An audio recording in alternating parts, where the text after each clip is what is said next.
Hearing impaired or lip-reading people, how have corona mask policies affected your daily life? It's hell.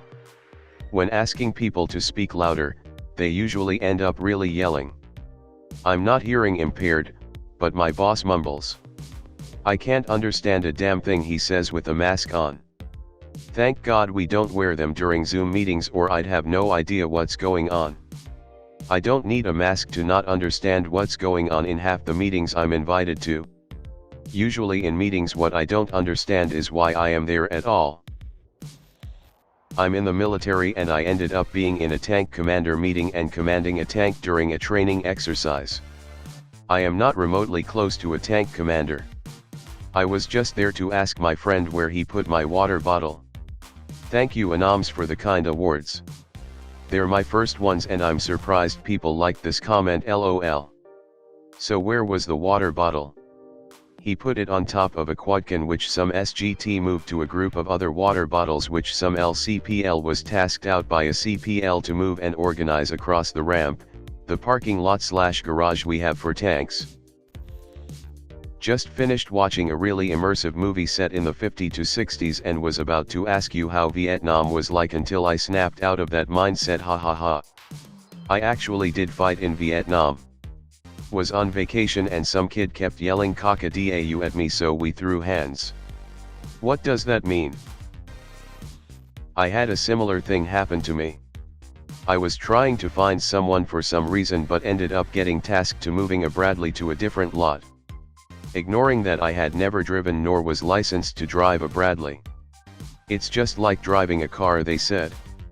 While similar, it is definitely not the same. My car never spun around in a circle sitting still.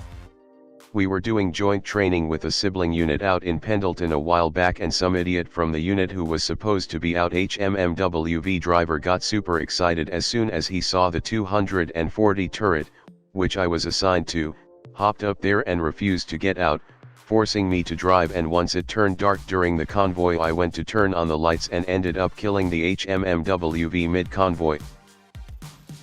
Bradleys are IFVs, right? Or are they considered tanks? They're IFVs, yes. Neat, thanks. Of course. Ironically, they were a logistical nightmare during development. The movie Pentagon Wars is a funny take on it. This could have been an email. My favorite mandatory meeting we have is a bi-weekly team meeting, where they send out an email with all of the info the meeting will cover. Then in the meeting, they read the email. The meeting is literally an email and yet also has to be a meeting for some reason. This sounds like 90% of meetings in Japan, except you would get the info printed out and left on your desk or faxed instead of it being emailed. Also sometimes meetings about the upcoming meeting. What gown? I said, do you think this gown makes my ass look fat? How could the town make your ass look flat? Yes, it does. This is 100% me right now, lol. No clue what people are saying. It was hard before without the mask muffle and seeing their lips as clues to syllables, but damn now. At least they can't see your mouth gaping open in confusion.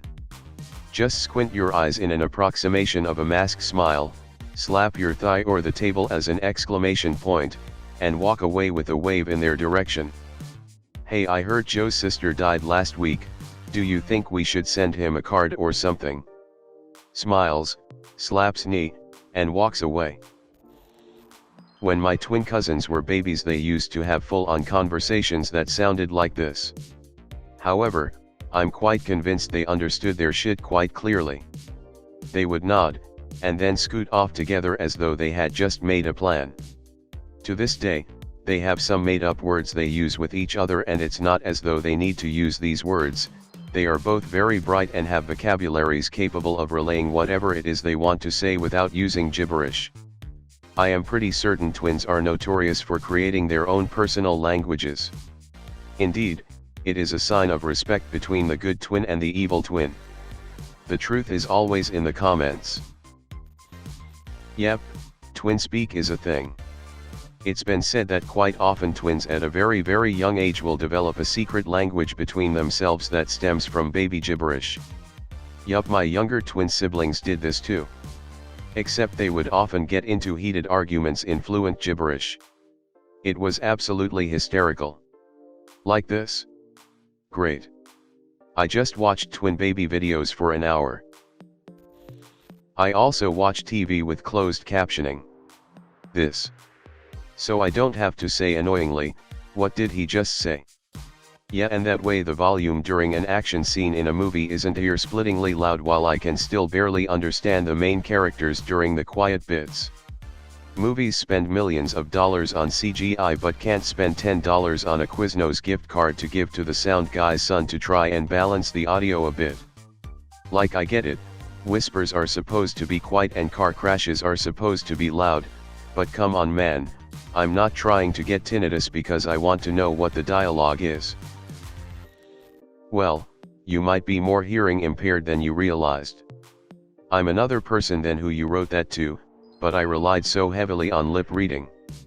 My hearing is excellent, like it bothers me to hear so well, but I seem to process what I hear really slowly or something. Reading lips sped up my comprehension. I also have misophonia and took to wearing earplugs 24/7 years ago for my sanity, but I take them out now for shopping and such just so I can make out what is being said to me. People who mumble with masks are the worst. Grr. Sounds like some kind of auditory processing disorder. It can occur on its own, but is also very common in people with ADHD. I have ADHD, and although I don't have enough difficulty to be diagnosed with APD, I have trouble understanding people in places like noisy bars, and I prefer to always watch TV/movies with captions on. Yeah, I've been encountering terms like that in the past decade or so. I was never evaluated for anything as a kid despite being very different and teachers noticing I was extremely awkward socially and some other stuff. My family has long assumed I'm on the autism spectrum, but sometimes I've wondered about ADHD or other stuff that I never knew existed or could apply to me back in the 90s. I'm lucky I have a good life with my husband, because despite high IQ and good skills and knowledge, I could barely make it out of college with a degree and have poor skills for successfully working in the professional world. Sad face. I know what you mean about noisy bars and such. Zoom type gatherings are hell for me too. I assume you'd agree? Hey, I just wanna say, if you think you may have ADHD, it's never too late to seek out a psychiatrist to get tested/evaluated. My coworker got diagnosed at 42. I got diagnosed after college at 23. I'm going to guess that you're a woman? My psychiatrist had told me during my diagnosis appointment that adult women with higher intelligence tend to be harder to diagnose because we've come up with effective coping mechanisms and workarounds for the various issues that come from ADHD so that we can pass by under the radar for years without anyone noticing. I'm not saying you have ADHD. But I would read up on some literature about symptoms in adult women, and if you think it fits, try to make an appointment with a professional for a diagnosis.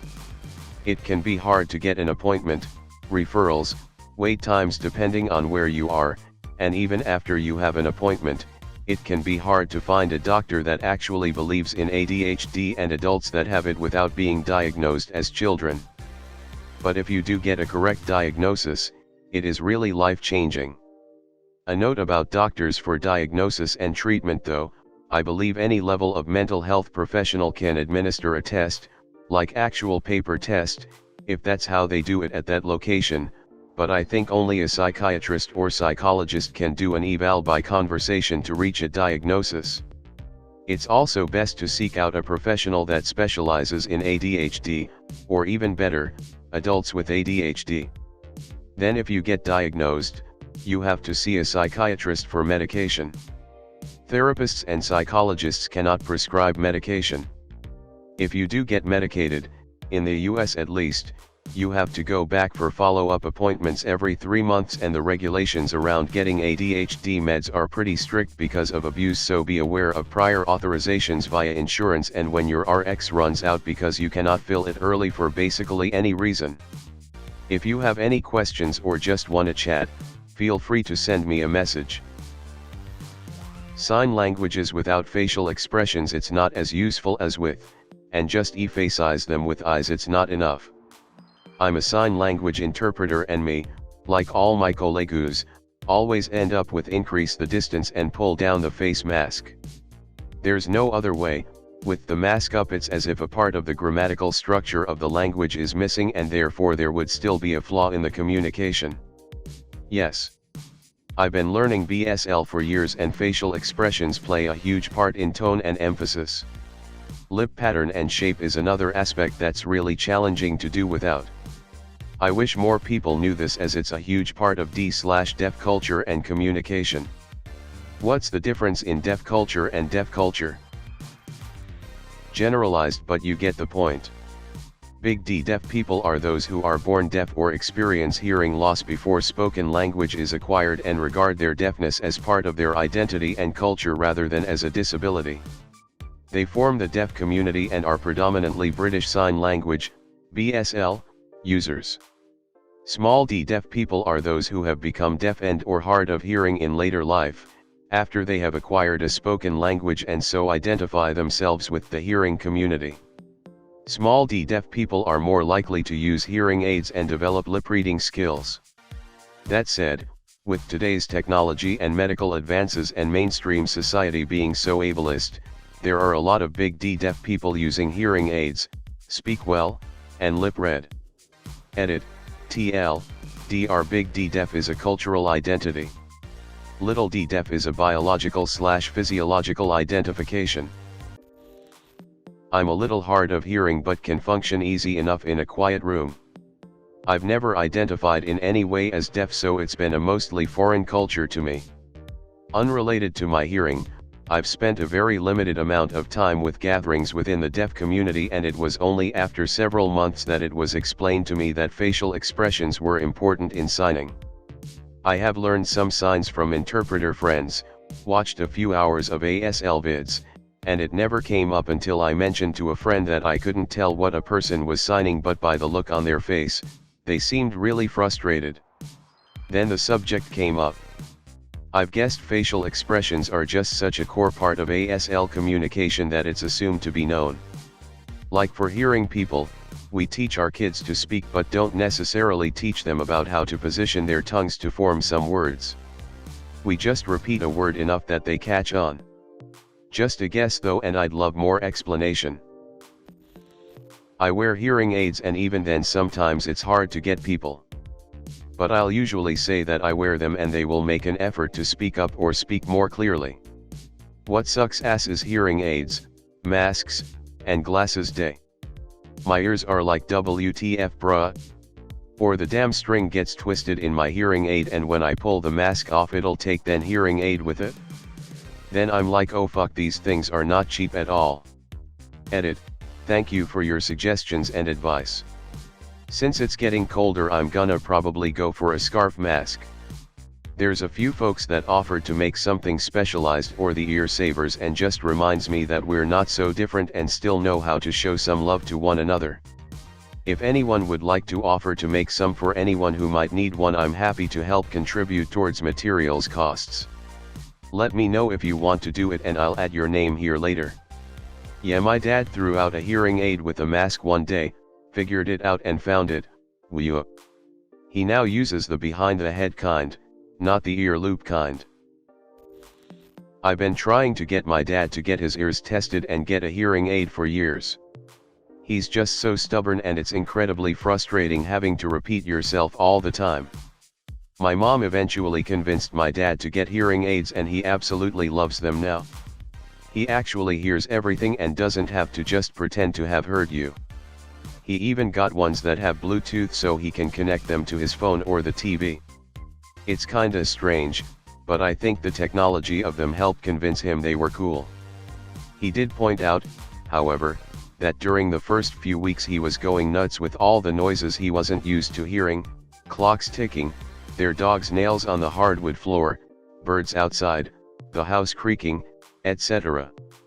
Everyone that I've ever met with new hearing aids has this issue with their newfound background noise. My daughter's granddad had an existential crisis over the fact that car indicators make a noise for the same reason. He was convinced they never did. I read something on Reddit previously about cochlear implant reactions. It was basically what sounds were you surprised about once you were able to hear. One response talked about how they were surprised that electric lights didn't make more noise. They assumed that they buzzed loudly because of their apparent energy output. Cochlear implant person, is that what I say, over here? I got it like a year after I was born, and I've been noticing I can actually hear a lot better in wind than anyone else can. It's pretty damn cool NGL. I can relate. I knew it was a little bad, but shit, the things I can hear now compared to before. Everyone on my dad's side has terrible hearing. My grandpa lived to 94, was basically deaf and still refused them until he passed away. My grandma is almost 90 and didn't get them until after my grandpa passed, and she was lonely. Now my dad's hearing is really bad and getting worse, and he refuses to even listen to us talk about hearing aids. It's very frustrating to get halfway through a conversation before he even realizes you were talking to him. My dad is a professional musician, and avoided getting hearing aids for years thinking they would mess up his musical hearing, but in the end he was convinced and loves them. I just got hearing aids about 6 weeks ago. I work in retail, in a store with music. Since my brain is still getting used to hearing all the things now, it's even harder than before to understand people. And I also wear glasses, uneasy face, but I just special ordered some cloth masks with longer ear loops so I can comfortably use an ear saver, so hopefully that'll help. We're not supposed to use tie-back masks at work. ETA, my employer doesn't disallow tie-backs, they just encourage us not to use them for safety reasons, like the possibility of getting caught on stuff or whatever. Realistically, the likelihood of that happening is extremely small, but it's better to find ways to reduce risk wherever possible. But employees have worn them without issue. Wearing a mask at all is better than no mask. And I'm a hot mess express, so I'd be the one who would get seriously injured from something dumb and avoidable happening if I chose to wear tie-backs anyways, so that's why I found a workaround, smiley face. Edited to add. Thank you all so much for offering to contribute. I could never accept it though. If you really want to help and are in the US, write every politician you can think of to convince them to start requiring insurance companies to cover hearing aids, and orthodontics, or contribute to your local deaf foundation. I am not the only one in this position. It's been very difficult. I am extremely hard of hearing and red lips. I didn't lose my hearing until I was a teenager, so my speech is completely understandable, but I never learned sign language other than the alphabet. Even with a mask I can normally tell when someone is trying to talk to me, so the first thing I say is I am deaf and read lips. I cannot understand you with the mask on. This usually means they stop trying to communicate with me altogether, but I also carry a small notebook and pen at all times in case someone needs to have an actual conversation with me. It makes for a pretty lonely life right now and has made me rethink not spending the money on hearing aids. Right now, I am having to choose between braces for my 14-year-old or hearing aids for me. She's always going to win that debate. I work with a 92-year-old woman who has your problem. That means I have to get my phone out whenever I want to talk to her and make a note. Maybe you tell people to write down what they want to say and show you the phone. That way they don't have to touch the pen and the book. Plus they maybe like to communicate even more, because for younger people writing on the phone is easier. P.S. Keep your head up, pal. If you keep being nice to people, they will find a way to talk to you, and fuck those who don't. Being nice to people is my MO. Even in normal circumstances I can't always understand, which comes across as rude sometimes. I've learned that a smile goes a long way when asking people to repeat themselves. Masks just make it harder to see that smile. Maybe try using a voice-to-text app. They speak into your phone and you can read their speech. It's a lot quicker than physically taking notes. I know there's a good chance you've heard of this since you've probably looked into a lot of options, but just in case, there is an app called Live Transcribe. I believe it's a Google app, that as soon as you open it, it begins automatically transcribing. I'm a paramedic, and I've found it really helps with the elderly who are hard of hearing. It's pretty accurate, and in my opinion it beats pen and paper because it's very fast. It works through a mask well, so you can just have them speak near your phone as soon as you open the app and you'll be able to read in live time. Also, I have no idea if posting about an app is against this sub's rules, so sorry if it is. I don't know if there is a Costco near you, but they were so much cheaper than any of the hearing aid stores. I was quoted $4,000 at a store I'd been going to for my previous pair, and it was $1,000 at Costco. Thanks for watching.